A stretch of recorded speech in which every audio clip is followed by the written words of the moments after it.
Southern Utah, there's an amazing place because there was a lake there, and it was there for thousands of years, and it dried up about 50 years ago.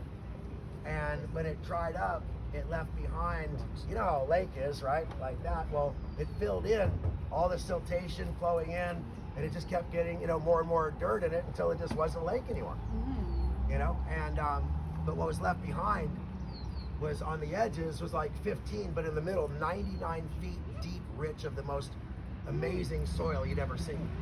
Imagine fishes decomposing, shells decomposing, all the snow melt from the mountains coming down year after year after year. And so we did something called green manure. It's a way to create massive nitrogen in soil. And what you do is you grow alfalfa. And we had to let the alfalfa grow for a couple of years till the roots got 10, 12, 20 feet deep in the soil. And then you cut the alfalfa and you just mulch it and leave it right on top of the earth, and it starts to attract worms.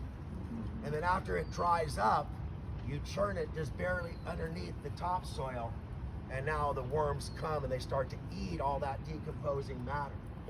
Now the alfalfa itself, its roots have something called ribosium. Ribosium is like an infection for the soil. It's like a virus that gets on the plant from the soil, and it hooks onto the root, and these big nodules grow, and then they die. And when they die, all the nitrogen that they had taken from the soil gets put into the root of the alfalfa. That's called nitrogen fixing. Have you guys heard of nitrogen fixation?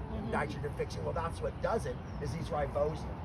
The ribosium have a very short life, and so when they die, they outgas what? Nitrogen.